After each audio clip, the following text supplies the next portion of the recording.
승리하라. 하면 좋겠습니다. 자, 시작. 하나님의 뜻대로 하는 근심은 회개를 이루어 다시 돌이킬 수 없는 구원에 이르게 하거니와 세상의 근심은 사망을 이루느니라.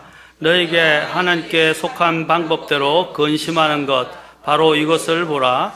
그것이 너희로 하여금 얼마나 조심하게 하며 참으로 얼마나 너희 자신을 해명하게 하며 참으로 얼마나 분개하게 하며 참으로 얼마나 두려워하게 하며 참으로 얼마나 열렬히 갈망하게 하며 참으로 얼마나 열심히 있게 하며 참으로 얼마나 징계하게 하였는가. 너희 자신이 이 일에서 결백함을 너희가 모든 일에서 집정하였느니라 하며 기도하겠습니다. 주님, 오늘 이 시간에도 주님 앞에 나온 저희들을 기억하시고 꼭 필요한 대로 말씀해 주시고 또 말씀을 힘입어 주님 앞에 더 합당한 또 성도들이 되도록 인도해 주옵소서. 성령님께 이 모든 것을 의탁하며 예수님의 존함을 받들어 기도합나이다. 아멘.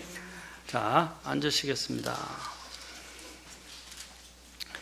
자, 우리가 염려와 관련해서 세상에 속한 또 세상의 근심은 사망을 이룬다. 자, 그래서 세상의 근심이 뭔지 또 세상의 근심에 대해서 알아보았고 또 이제 하나님의 뜻대로 하는 근심 또는 하나님께 속한 방법대로의 근심이라고 이렇게 10절과 11절에서 이야기했고 10절 우리가 11절에 있는 이 하나님의 뜻대로 하는 그 근심이 어떤 것인지 우리가 지금 살펴보고 있습니다. 주님께서 이 세상의 근심은 사망이다를 말하고 특히 우리가 가장 걱정하는 여러 가지가 있지만 그 세상의 근심들을 살펴보았지만 대표적으로 내일과 관련된 근심, 이 근심이 또 우리를 짓누를 때가 많은데 주님께서 내일은 염려하지 말라 말씀하셨어요. 내일은 염려하지 말라. 내일이 자기 것들을 염려할 것이요. 왜 자꾸 내일을 우리가 생각하고 내일을 걱정하십니까? 주님이 말씀하셨어요. 한날의 악이란 말은 그날에 일어나는 온갖 우리에게 다가오는 재앙들, 또 여러 가지 문제들, 또 우리의 여러 가지 또 사고가 생기는 문제들, 이 모든 것들 다 포함해서 말합니다. 그 한날의 악은 뭐라고 그랬어요? 그날에 그냥 족하다. 그래서 오늘 악을 또 내일까지 생각하면서 우리가 살 수 있는 여유가 없다는 거예요. 오늘 하루로서 충분하고 내일 일은 뭐라고 그랬어요? 내일이 우리가 염려하는 게 아니고요. 내일을 자기 것을 염려한다 이 말입니다. 내일은 왜 우리 게 아니잖아요, 지금요. 나한테 왔어요, 안 왔어요? 안 했어요. 그럼 그건 내일이 염려하게 하고 그건 지금 내 것이 아니에요. 내가 사서 고생할 필요가 없다 이 말입니다. 우리가 이런 옛날에 그런 말 있죠. 왜 사서 고생하느냐?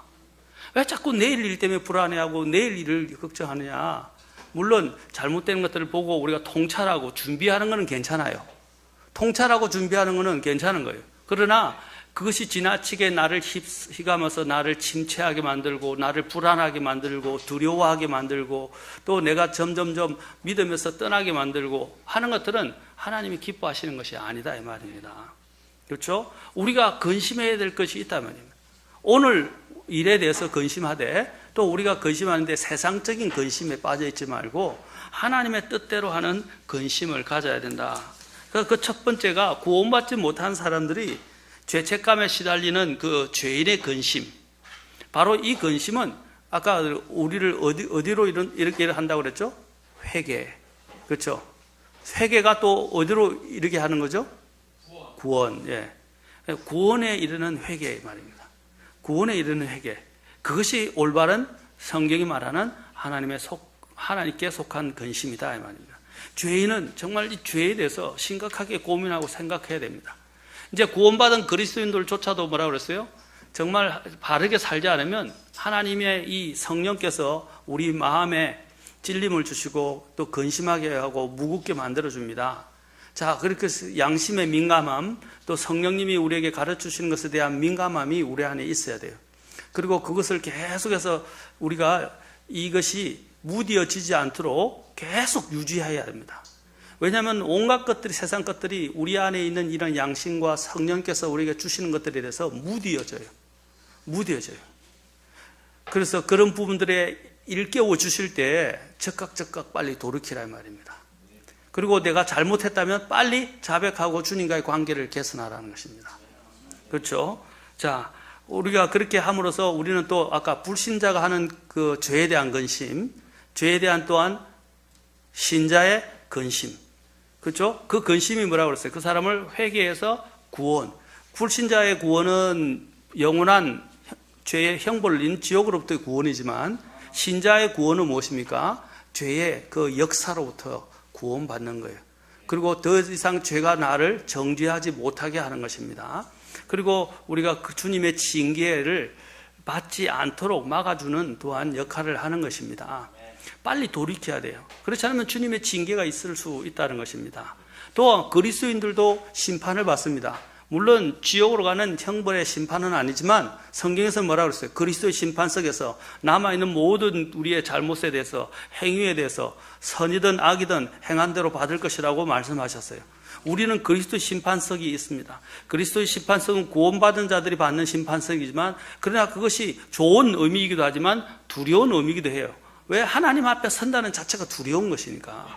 그렇죠? 그리고 우리의 그 치부들이 낱낱이 드러나는 것은 얼마나 민망한 일들입니까? 그렇죠? 이 문제에 닥치지 않으려면, 주님의 징계를 경험하지 않으려면 빨리 어떻게 해요? 죄의 문제를 해결하라. 그 해결하는 것이 무엇이냐? 주님과의 관계 속에서 계속해서 민감한 양심과 성령님 안에서 걸어가는 거예요. 걸어가야만이 내 안에 죄들을 계속해서 내가 돌아보고 빨리 끊어내고 주님께로 돌이키는 것입니다. 성령님을 슬프게 하지 말라 그랬어요. 성령님을 슬프게 하거나 근심하게 해서는 안 되는 것입니다. 자, 그래서 죄에 대한 문제가 있었다라고 말씀드립니다. 자, 이 죄는 우리를 짓누릅니다. 자, 이것이 거룩한 근심이다. 자, 그냥 죄에 대한 근심인 죄에 대해서 안타까워하고 후회하는 정도에서 그치면 안 돼요. 죄에 대해서 안타까워하고 후회하는 게 아니라 뭐라고 했어요? 회개하라 이 말이에요. 회개하고 또 회개가 어떻게 해요? 나로 진정한 죄의 삶을 살지 않도록 구원으로 나를 인도하는 것입니다. 자, 그 다음에 오늘 세 번째로 우리가 하나님의 왕국과 의에 관한 관심에 대해서 지난번에 보았습니다. 우리가 세상에 있는 먹을 것, 입을 것, 마실 것에 대한 그 걱정이 아니라 뭐라고 그랬어요? 하나님의 왕국과 그분의 의를 구하고 그것을 걱정하는 사람들이 되어야 됩니다. 자, 네 번째로 오늘 이 시간, 지난 시간에 이 세 번째까지 했어요. 이제 네 번째로 제가 왜 반복하느냐? 여러분 아마 제가 이 말을 안 했으면 지난번에 한 걸 대충 기억 못하는 사람도 있고 대충 기억하는 사람도 있을 거예요. 계속해서 제가 반복시켜주는 이유는 다시 한번 일깨우고 돌아보고 잊지 않도록 하기 위해서 제가 일깨우는 것입니다. 수업 방법 중에 가장 좋은 방법은 뭡니까? 복습. 그렇죠? 다시 일깨우는 거예요. 상기시키고 복습하는 거예요. 그 다음에 뭡니까? 예습하는 거예요. 그렇죠? 그렇게 하면서 내 것으로 만들어야 돼요. 여러분 믿음이라는 것은 여기 있는 이 하나님의 말씀은 그렇죠? 내 것이 되지 않으면 소용이 없어요. 왜 우리가 말씀을 암송해서 내 안에 간직하려고 하는 겁니까? 내 것이 되기 위해서. 그렇죠? 내 것이 돼야 되지. 내 것이 안 되면 아무 소용이 없어요. 아무리 좋은 정보와 지식이 있다 할지라도 그것이 내 것으로 만들어지지 않는다면 그 지식은 그냥 하나의 정보에 불과한 것입니다. 맞습니까? 그 정보는 유용하긴 하지만 이제 나를 완전히 바꿀 수는 없어요. 그러나 그것이 내 것이 될 때는 어떻게 해요? 내가 그걸 응용할 수 있고 그것을 가지고 지혜롭게 살 수 있는 거예요. 오늘 우리가 지혜에 대해서 전에 배웠지 않습니까? 자, 그 다음에 우리는 네 번째로 자기 동족의 이스라엘에 대한 그 근심, 우리가 이스라엘에 대한 근심을 가져야 된다. 아까 우리도 기도했지만 이스라엘을 위해서 기도해야 되고 이스라엘을 걱정해야 합니다. 왜? 이스라엘은 하나님이 특별히 선택한 백성이고 하나님이 그들을 선택할 때 우리 어떤 사람들은 신학적으로 이스라엘을 조건적으로 선택했다고 생각하는 사람이 있습니다. 지금은 이스라엘을 버렸다고 생각하는 신학적 가르침들이 있어요. 그것은 위험한 신학입니다. 하나님은 이스라엘을 버리신 적이 없어요. 이스라엘을 징계는 하고 계시지만 이스라엘을 버리지 않았습니다. 이스라엘에 대한 하나님의 약속은 무조건적인 약속이에요. 그래서 이 이스라엘은 또한 전에도 말씀드린 역사의 시계입니다. 역사의 시계예요. 이스라엘을 통해서 이 세상이 어떻게 돌아가는지를 우리는 보고 지금 우리가 보고 있는 이 현 시점에서는 지금은 주님의 마지막 때가 다가왔다는 사실들을 우리는 보게 됩니다. 어떤 일들이 일어나는가 주목해 보십시오. 우리는 이 이스라엘을 안녕을 위해서 기도해야 합니다. 주님께서 이스라엘을 불러내시고 아브라함을 이스라엘의 시조라고 할 수 있는 아브라함을 불러내셨을 때 이스라엘을 뭡니까? 이스라엘을 축복하는 자는 하나님께서 그 사람에게 복을 주실 것이고, 그렇죠? 이스라엘을 저주하는 자는 또 하나님께서 그들을 저주하시고 심판하실 것이라고 약속하셨어요. 그것은 하나님의 무조건적인 약속이에요. 이 이스라엘은 바로 하나님의 눈동자이며 하나님께서 그 위에 계시기 때문에 우리가 그들을 선대해야 합니다. 선대해야 한단 말이에요. 지금 우리나라가 왜 안 좋으냐면, 왜 북한을 지원하는 것, 친중, 친북이 왜 안 좋으냐? 이 북한이 미사일과 관련해서 시리아와 연관되어 있단 말이에요. 이란과 연관되어 있다는 것입니다. 그 미사일 무기를 개발하는 그 기술들을 전수하고 있고, 그 무기를 수출하고 있고, 거기는 핵을 장착할 수 있는 것까지 준비가 돼서 그 핵 개발되어진 핵 탄두, 그죠? 탄두를 실으시죠. 핵 미사일들을 계속 수출을 하게 되면 어떻게 되겠어요? 그 기술을 이전하게 되면 어떻게 되겠어요? 그 이란과 시리아가 가장 이스라엘에 대해서 대적하고 이스라엘을 죽이지 못해서 안달하는 나라라는 것입니다. 그러면 어떻게 되겠어요? 우리나라가 북한을 지원한다는 것은 간접적으로 누구를 대항하는 거예요? 이스라엘을 대항하는 거예요. 그런데 그 이스라엘을 대항하는 것이 그 끝이 아니라 뭐라고 그랬어요, 제가? 하나님을 대항하는 거라 이 말입니다. 하나님의 성경 말씀을 대적하는 거란 말입니다. 우리나라에게 하나님이 지금 저주를 안 내린 것은 그래도 기도하고 하나님께서 기도하고 또 하나님 앞에 깨어있는 사람들이 있기 때문에 하나님이 여기에 지금 우리나라에게 재앙을 안 내리시는 거예요. 우리나라에 재앙이 찾아오기 시작하면 한꺼번에 옵니다. IMF보다 더한 것이 올 수 있어요. 기도해야 됩니다. 좌파 우파의 문제가 아니에요. 이거는 영적인 문제예요. 사람들이 자꾸 이게 좌파 우파를 이야기하는데, 물론 우파는 보수적이고 도덕적인 부분에서 우리에게 성경이 하는 부분과 맥락을 같이 하고 있지만 그것만이 전부가 아니라고요. 우리는 이스라엘을 대적하는 일들에 가담하면 안 되고, 특히 우리나라도 가담하면 안 돼요. 지금 유엔 제재 결의안까지 계속 어겨가면서 어떻게 하고 있어요? 어겨가면서 지금 우리나라가 역방향으로 계속 가고 있어요. 이거는 위험한 일입니다. 위험한 일이에요. 왜 망해가는 중국을 자꾸 붙들려고 하는지. 그래서 우리가 사도 바울을 보면, 사도 바울이 우리가 전 유럽을 선교했던 사람으로 우리가 알고 있습니다. 복음 전도자이죠. 또 사도이자 복음 전도자였지만, 사도 바울이 제일 먼저 회심하고 힘쓴 사람들이 누구냐? 유대인들이었어요. 유대인들. 그가 깨어나서 제일 먼저 복음을 선포한 사람이 유대인들이었어요.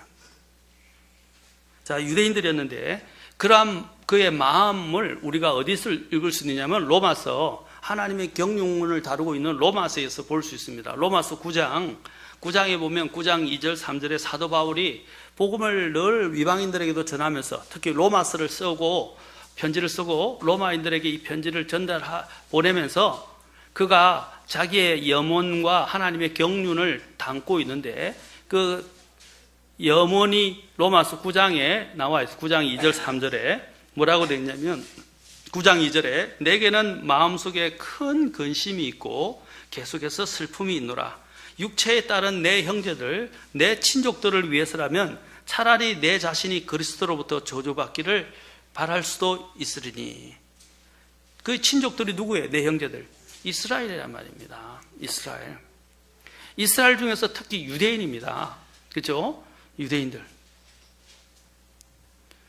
원래 유대인이라는 단어가 유다 왕국에서 왔어요. 유데아 지역의 유다 왕국에서 왔어요. 그렇죠? 이제 12지파가 있지만 대표적으로 두 유대인들, 유다 지파가 대표적으로 이제 유대인들의 가장 사실은 핵심이라고 할 수 있죠. 이 육체에 따른 내 형제들, 내 친구들을 위해서는 내가 내 자신이 그리스도로부터 저주를 받더라도 그들이 구원받기를 원한다 이 말입니다. 그거는 항상 이방인들을 위한 사도였지만 그 사역을 했었지만 그의 마음속에는 뭐가 있었어요? 항상 자신의 동족 형제들에 대한 형제들의 구원에 늘 마음에 한켠에 아픔이 있었단 말입니다. 그리고 그가 이제 선교 여행을 하면서 마지막에 어디를 향해서 여행하고자 했어요? 이제 하나님이 사실 원하시는 바가 아니었는데 그는 어떻게 했어요? 계속 예루살렘을 향한 마음이 있었기 때문에 마지막에 사도행전 20장에 보면 사도행전 20장에서 밀레토에서 에베소 장로들을 초청하고 난 다음에 그가 어디로 그랬어요?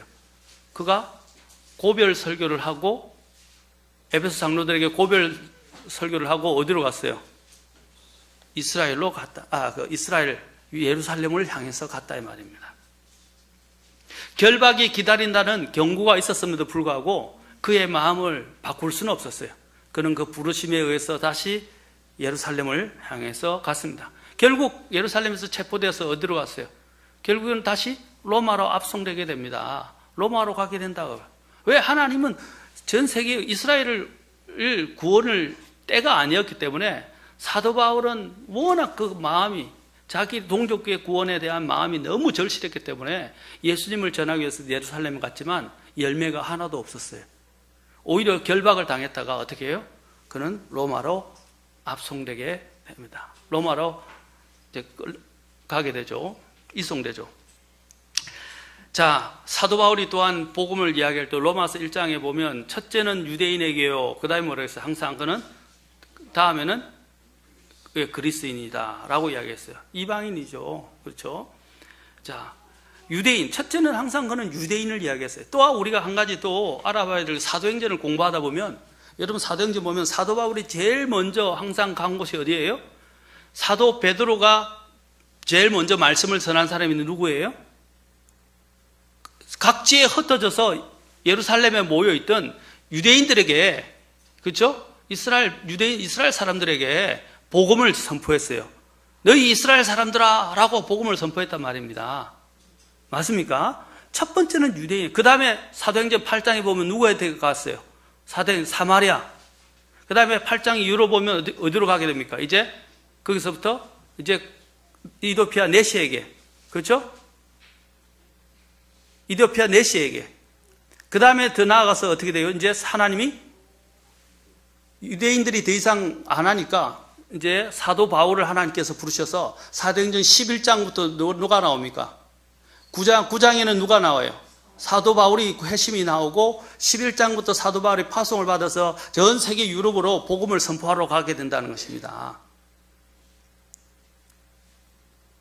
자, 이 일이 얼마나 중요한지. 그런데 계속해서 그가 제일 먼저 유럽에 가서서도 그 전 유럽에 흩어져 있던 유대인들에게 복음을 전하기 위해서 제일 먼저 어디로 갔어요? 회당으로 가서 회당에서 복음을 전했단 말입니다. 회당에서. 그의 마음을 읽을 수 있어요. 첫째는 유대인에게요. 그 다음에 그리스인이라고 그랬어요. 이방인들이라고 그랬어요. 그래서 늘 그가 자기의 동족들에 대한 마음 때문에 제일 먼저 회당에 가서 항상 그들과 토론하고 그들에게 복음을 선포하고 문제가 일어나게 되고 쫓겨가기도 하고, 그렇죠? 도망치기도 하고. 결국에는 유대인들이 귀를 기울이지 않으니까 어떤 일이 일어났어요? 사도행전 13장에 보면 사도 바울이 이제는 뭐라 그랬어요? 사도 바울과 바나바가 하나님의 말씀을 마땅히 너에게 먼저 말할 필요가 있었으나 너희가 그것을 버리고 너희 자신을 영존한 생명에 합당하지 않은 자로 판단함으로 뭐라 그러냐면 이제 우리는 이방인들에게 돌아선다 그랬어요. 그렇다고 해서 돌아서지고 그가 받은 사명이 이방인들에게 복음을 선포하는 일이었잖아요. 그렇죠? 재미없습니까? 재미로 듣는 건 아닌데 여러분이 하나님의 말씀을 쭉 풀어서 여러분에게 말씀드리는데 흥미를 가지시고 들으세요. 그리고 말씀에 관심을 가지시고, 자, 우리는 이방인. 그래서 사도 바울이 이제는 마음에는 그들에게 복음을 선포하고 싶은 마음을 갖고 있었지만 하나님이 그를 인도하신 부르심의 목적이 그게 아니었기 때문에 그는 이방인들이 가서 복음을 선포하기 시작했어요. 그래서 유럽 여행을 1차, 2차, 3차 여행을 하게 되고 나중에 4차 여행도 하게 됩니다. 4차 복음 선교 여행을 한다 이 말입니다. 그래서 유럽들의 곳곳에 교회를 세우기 시작합니다. 그러다가 나중에 그가 결국은 또 마음이 썰려서 아까 사도행전 20장에서 그가 어디를 향하게 됩니까? 다시 예루살렘을 향해서 가게 되는 것입니다. 여러분, 예루살렘 유대인들은 하나님이 끝내지 않으셨습니다. 하나님은 그들을 다시 회복시키실 것입니다. 그게 로마서 11장 25절에 나와요. 25절부터 27절에 나와요. 하나님 유대인들을 버리지 않으셨어요. 유대인들은 나중에 모든 그 유대인들이 어떻게 돼요? 온 이스라엘이 다 구원을 받게 될 것입니다. 물론 하나님의 징계에서 그들이 불을 통과하는 것처럼 강한 용광로 같은 그런 환란을 통과하게 되고 거기서 3분의 그렇죠? 2가 죽고 3분의 1만 남을 거예요. 하나님께서 그들을 정결케 하시는 작업을 하실 것입니다. 그러나 그렇다고 그것은 하나님의 일이지 우리가 이스라엘에게 그들이 못한다고 저주받아야 된다고 하면 안 돼요. 그들을 위해서 기도해야 됩니다. 아멘. 그리고 그들의 안녕을 위해서 기도해야 됩니다. 주님이 분명히 약속했어요. 이스라엘을 축복하고 선대하는 자들에게는 주님께서 복을 주시겠다고. 그래서 우리는 기도하는 거예요. 기도하면 그 복이 누구한테 오는 거예요? 우리한테 오는 거예요. 맞습니까? 우리 교회도 마찬가지로 기도 그렇게 해야 됩니다. 자, 여기서 우리가 한 가지 더 영적인 적용해 봅시다. 사도 바울도 유대인 이스라엘을 위해서 이렇게 기도를 했어요. 유대인들을 위해서 기도했단 말이에요. 늘 마음을 향하고 있어요. 저와 여러분은 구원받지 않은 내 불신 가족에 대해서는 어떤 마음을 갖고 있습니까? 매일 기도해야 되지 않겠습니까?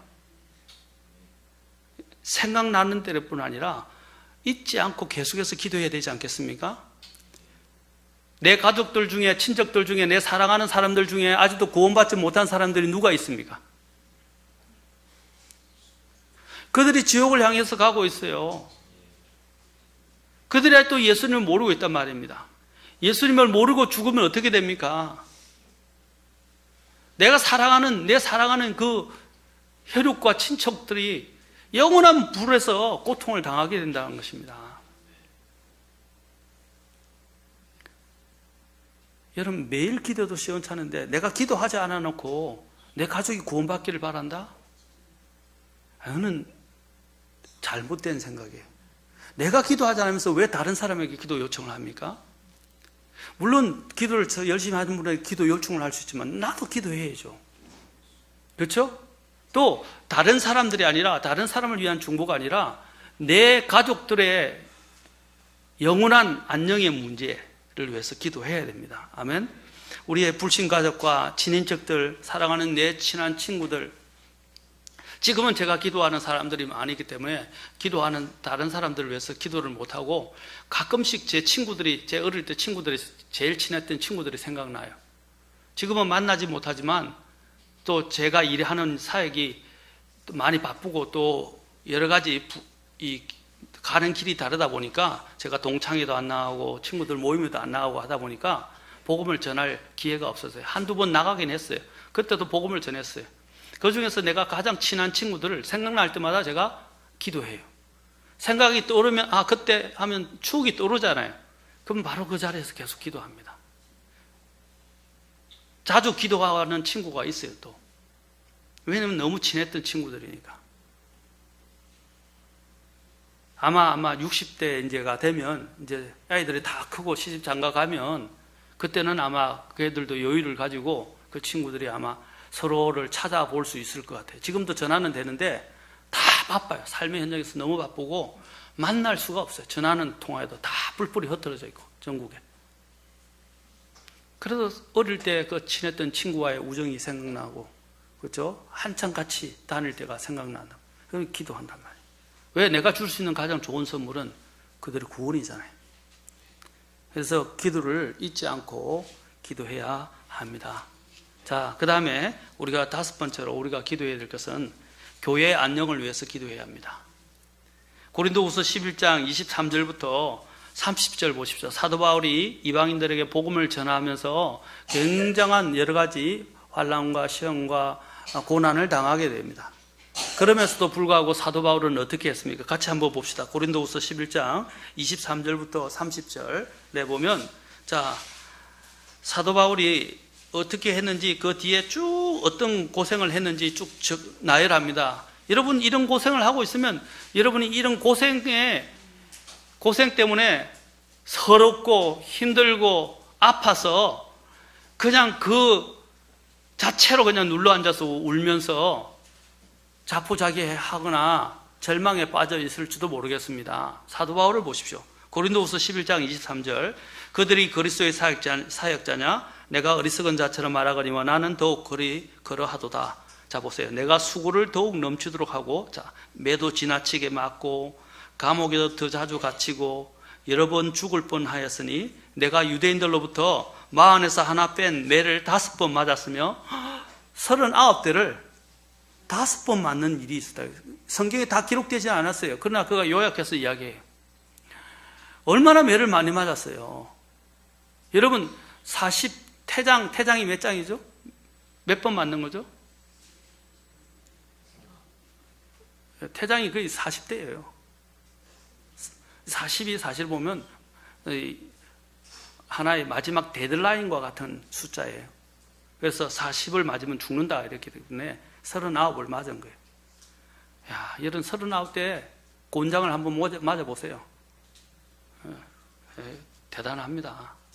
자, 그런데 여기 또 3번 몽둥이로 맞고, 한 번 돌로 맞고, 또 3번 배를 타고 있는데 파선을 당하고, 3번이나 파선을 당했는데 한 번밖에 성경 우리는 사도행전에서 보지 못하죠. 3번 파선을 당하여 한 밤과 한낮을 기쁨 속에 있었으며, 이 말은 뭡니까? 비몽사몽이 완전히 무식 속에 들어갔단 말입니다. 쓰러져서 자주 여행하면서 물들의 위험과 강도들의 위험과 내 동포로 인한 위험과 이교도들에 인한 위험과 도시에서의 위험과 광야에서의 위험과 바다에서의 위험과 거짓 형제들 가운데서 위험을 당하였고, 또 지치고 아프고 여러 번 밤을 새우고 굶주리고 목마르고 여러 번 금식하고 추위를 당하고 헐벗었노라. 자, 11장 28절 같이 읽겠습니다. 자, 시작. 밖에 있는 그 일들 외에도 날마다 내게 닥치는 것이 있으니 곧 모든 교회를 위하여 염려하는 것이라. 사도 바울이 물론 복음을 위해서 일하면서 이런 일을 당했어요. 그러나 그가 가장 염려한 게 뭐예요? 외적으로 자기가 당하는 이런 환난, 우리는 외적으로 아마 병이 오고 여러 가지 문제가 생기고 여러분들이 고통을 당하고 고난을 당하고 환난을 당하면 어떻게 해요? 그냥 앉아서 울며 불며 내가 왜 이렇게 고난을 당해야 되고 환난을 당해야 돼? 하나님을 원망하거나 자포자기하거나 절망하거나 낙심에 빠져 있지 않겠어요? 근데 사도 바울은 뭘 걱정했어요? 교회들을 날마다 교회를 위해서 걱정했다 이 말이에요. 모든 교회를 위해서 염려했다고 말하고 있습니다. 자, 보세요. 그 다음에 11장 29절부터 30절 사도 바울의 또한 교회를 어떻게 걱정했는지 보세요. 누가 약하면 내가 약하지 아니하느냐. 누가 실족하게 되면 내가 애타하지 아니하느냐. 내가 어쩔 수 없이 자랑해야 한다면 나의 연약한 것들과 관련 있는 것들을 자랑하리라. 그런 그 교회 사람들의 약한 사람을 위해서, 또 누가 실족하면 또 애타하면서 그는 그들을 위해서 걱정하며 기도했다는 것이죠. 여러분 교회 안에서 여러 가지 여러분이 영적인 것을 볼 때 여러분이 정말 믿음이 있는 사람이라고 하나님을 의지하는 사람들이라면 교회 안에 일어나는 여러 가지 사람들의 이런 불안한 영적인 상황들을 볼 때 기도하셔야 돼요. 애타해야 돼요. 그리고 교회의 안녕을 위해서 기도해야 됩니다. 아멘? 안녕을 위해서. 항상 사도 바울이 걱정한 염려가 교회를 위한 염려. 이것이 뭐라고요? 하나님의 뜻대로 하는 근심이다. 거룩한 근심이다. 이 말이에요. 자, 사람이 무엇을 생각하느냐가 그 사람을 만든다 그랬어요. 여러분들이 정말 이렇게 하나님의 뜻대로 하는 근심을 하게 되면 여러분 하나님의 사람이 되는 겁니다. 더 영적으로 성숙해 가는 거예요. 믿음이 더 성숙한 사람이 되는 것입니다. 이 사도 바울의 염려는 형제 사랑에서 나온 것이고 진리에 대한 열정에서 비롯된 것입니다. 자, 근심, 앞에서 제가 말했지만 근심은 또한 염려에서 나온 거예요. 맞습니까? 관심에서 시작된 것이고 염려에서부터 시작되는 것입니다. 교회의 안녕과 사역에 대한 염려를 한다는 것은 하나님에 대해서 불신해서가 아니라 그가 얼마나 교회와 주님의 사역에 대한 관심을 가지고 있는가를 보여주는 지표라는 것입니다. 얼마나 애타하는가 말입니다. 여러분들도 가족 중에 누가 아프거나 병들거나 아프면 어떻게 해요? 마음이 아프고 애태하잖아요. 맞습니까? 마찬가지로 교회가 병들고 교회 누군가가 지체가 아프고 교회 누군가가 이렇게 힘들고 또 교회 사역이 잘 안 되고 그 다음에 교회 목회자가 정말 힘들어할 때 어떻게 해야 돼요? 기도해야 됩니다. 목회자도 물론 성도들 위해서 그렇게 보고 기도해야 되죠. 그게 거룩한 근심이다. 여러분, 자, 제가 학교 다닐 때 지금 생각해보면 성적 한번 잘 맞으려고 어떤 사람들은 부정행위도 하기도 하죠. 성적을 잘 맞으려고 그것 때문에 불안해하고 초조해하고 시험 치는데 안달복달을 해요. 그리고 다른 걸 다 하지 못하고 심지어는 그리스도인이 내일 학교 시험 치는 것 때문에 정말 자기가 해야 될 본분을 어기고 계속 그 시험 걱정만 하는 거예요. 그런데 제가 세월을 지나보면 어떤 일이 되냐. 그 자그마한 그 시험 하나가 내 운명을 바꾸지는 않아요. 내 운명은 누구의 손에 있어요? 하나님 손에 있어요. 그 시험 성적이 한번 내가 1점을 더 맞는 것, 열심히 해야 되죠. 받아야 되죠. 그러나 그 1점 맞는 거로 인해서 내 운명이 더 잘 되어진다고 생각하는 것은 오산이에요. 제가 늘 이야기하자면 서울대나 하버드대 뭐 이런 데 좋은 대학 가는 거 좋은 일이에요. SKY, 스카이 대학교 가는 거 좋은 일이에요. 귀한 일이에요. 그러나 그 스카이에 가는 것으로 인해서 하나님을 잃어버리면 안 된다 이 말입니다. 그것은 자랑이 아니에요. 그것은 오히려 우리가 슬퍼해야 할 일입니다. 여러분, 그런 지나보면 아무것도 아닌 일에 우리가 얼마나 매여 집착했는지를 보게 돼요. 왜 지엽적이고 아무것도 아닌 일에 매여 있습니까? 자, 여러분들이 지금은 어른이니까 어른들이 우리 아이들을 한번 생각해 보세요. 웅인이, 경인이 나이 정도 한번 생각해 보세요.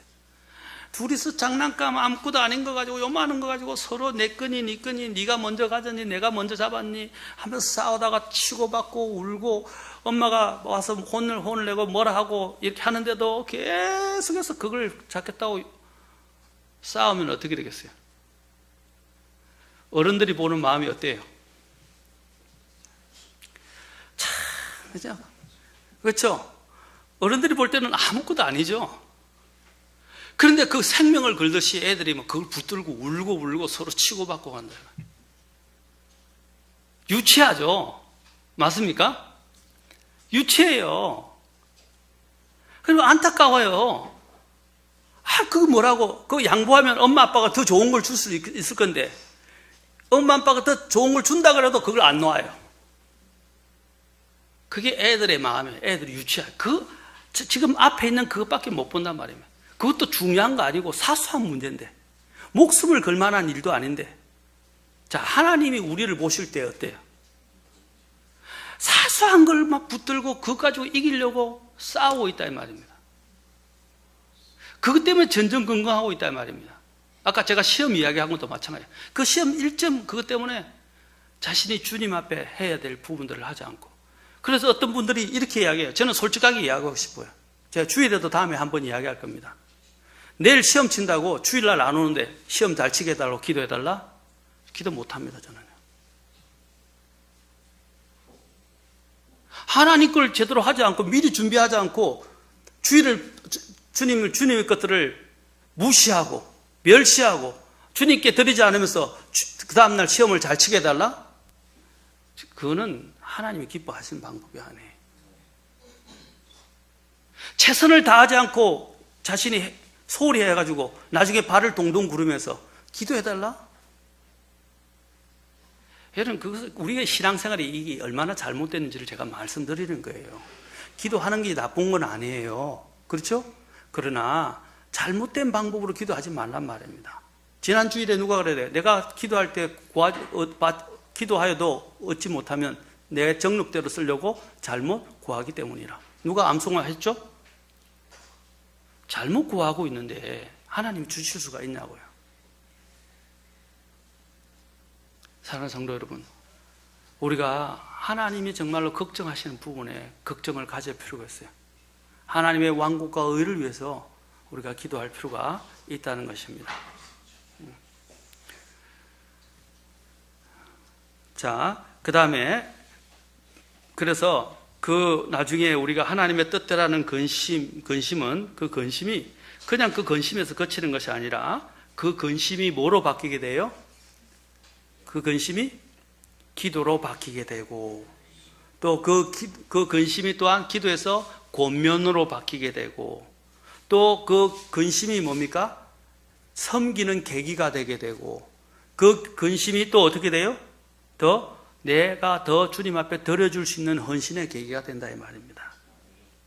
만일 우리 안에 기도가 부족하고 권면이 부족하고 헌신이 부족하고 섬김이 부족하게 된다면 그것은 교회 사역에 대한 관심이 부족하다는 것을 대변해 주는 것입니다. 사랑하는 성도 여러분, 우리가 무엇을 정말 걱정해야 되는가?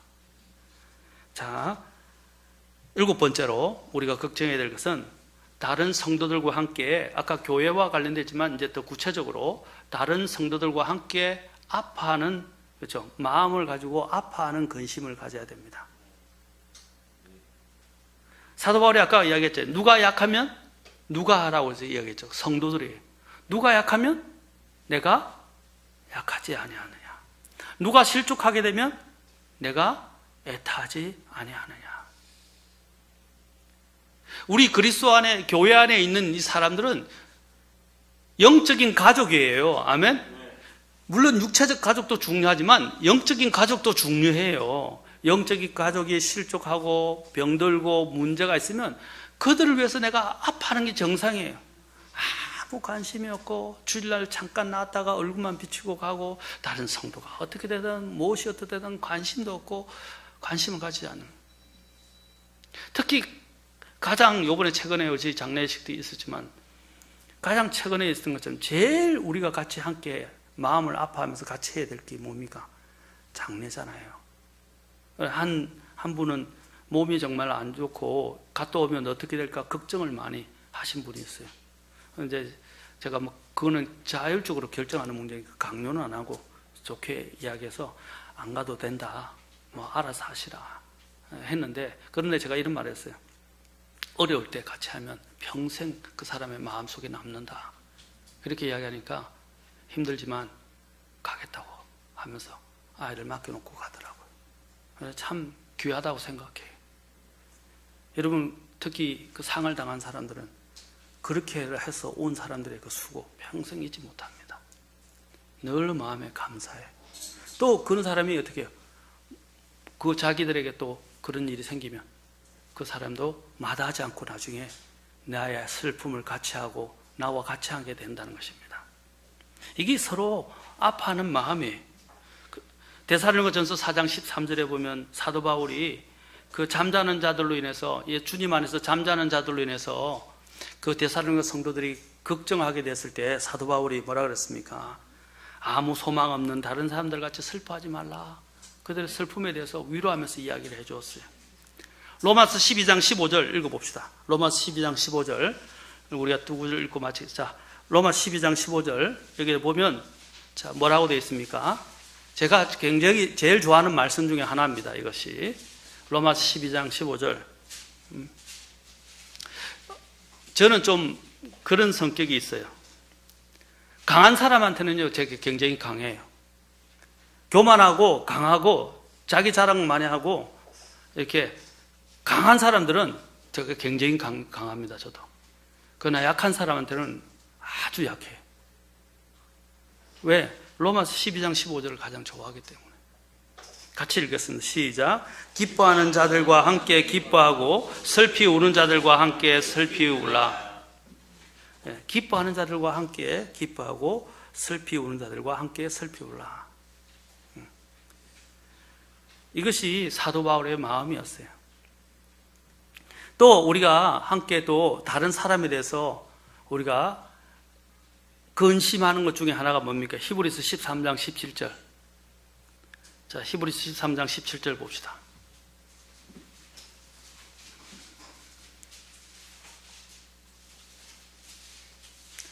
우리가 근심해야 될 것들, 하나님 안에서 해야 될 그 근심.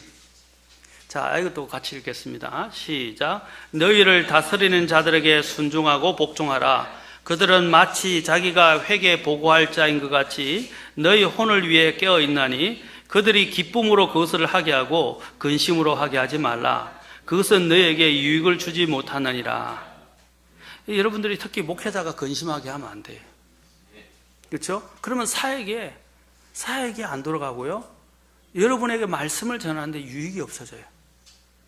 목회자들이 여러 가지 여러분들이 주는 근심 때문에 눌려가지고 말씀을 제대로 준비할 수 없고 또 그 무거운 마음 때문에 말씀을 또 강력하게 선포하지 못하게 되고 그렇게 되면 어떻게 되겠어요? 결국 손해는 여러분들의 손해라는 것입니다.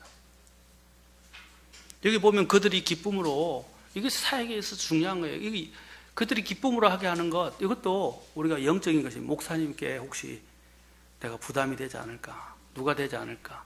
심지어는 목회자들이 물질적으로 염려 없이 사역을 할 수 있도록 여러분 교회에서 물심양면으로 영적으로 기도로 도와야 됩니다. 아멘? 그건 대단히 중요한 거예요. 하나님이 주신 목자에 그 목자가 제대로 안 되면 양을 돌볼 수가 없어요. 목회자가 이런 경우가 있어요. 이제 제가 말씀을 드리는 것은 제 때문이 아니라 여러분들의 기본적인 양식에 대해서 말씀드리는 겁니다. 목회자가 만약에 이 교회에서 사례를 제대로 주지 못해서 이중 일을 하게 되는데 이제 바깥을 뛰어게 되면 어떻게 해요? 그만큼 말씀을 준비하고 신방할 수 있는 시간이 없습니다.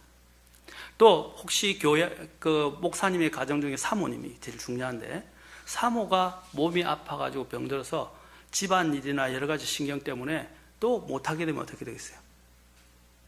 그것도 또한 여러분들에게 유익이 안 돼요. 그래서 여러분들이 기도하셔야 되고 그 가정을 위해서 목회자가 말씀을 위해서 또 사역을 잘할 수 있도록 여기 성경이 이야기했잖아요. 기쁨으로 그것을 하게 하고 그들이 기쁨으로 하도록 늘 기도하고 그들을 지지해주고 그들이 사역을 바로 갈 수 있도록 또 항상 응원해주고 그렇게 해야 내게 유익이 오는 거예요. 여기 보면 유익이란 말에는 그냥 단순한 유익을 말하는 것이 아닙니다. 하나님의 여기에 징계도 포함되어 있어요. 자, 우리가 교회에 항상 여기서 아까 뭐랬어요? 성도들을 위해서 그 다음에 목회자를 위해서 근심하고 걱정하고 기도하는 것은 굉장히 중요한 일이다. 이게 영적으로 하는 경건한 근심. 마지막으로 우리는 하나님의 뜻대로 하지 않는 자, 말씀에 불순종하는 자에 대해서도 근심해야 됩니다. 그 근심은 그들을 정죄하고 비난하는 게 아니라 그들을 위해서 눈물로 기도하고 걱정하고 근심해야 됩니다. 시편 119편 158절. 자, 마지막입니다. 오늘 하고 끝내야 되니까 제가 시편 119편 158절입니다. 자, 시편 119편 158절.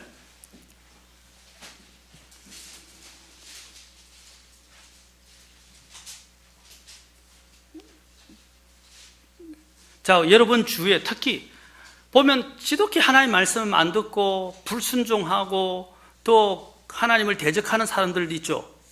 자, 어떻게 해야 합니까? 시편 119편 158절 시작. 범법자들이 주의 말씀을 지키지 아니하므로 내가 그들을 보고 근심하였나이다.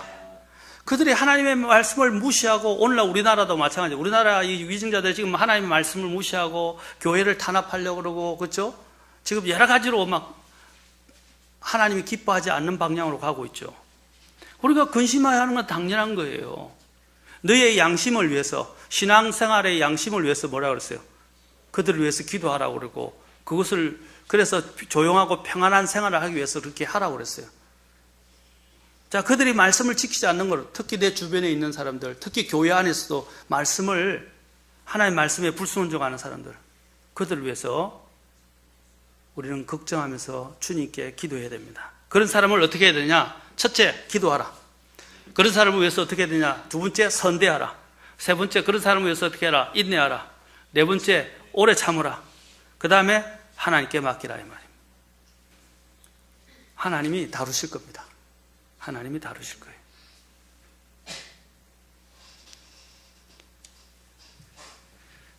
할 말을 많지만 많은 말을 하는 것보다 여러분들이 하나를 제대로 알고 또 하나님 말씀 안에서 제대로 이렇게 영적인 근신 가운데서 주님의 뜻을 이루는 그런 주님의 선한 백성들이 되기를 축원합니다. 기도하겠습니다.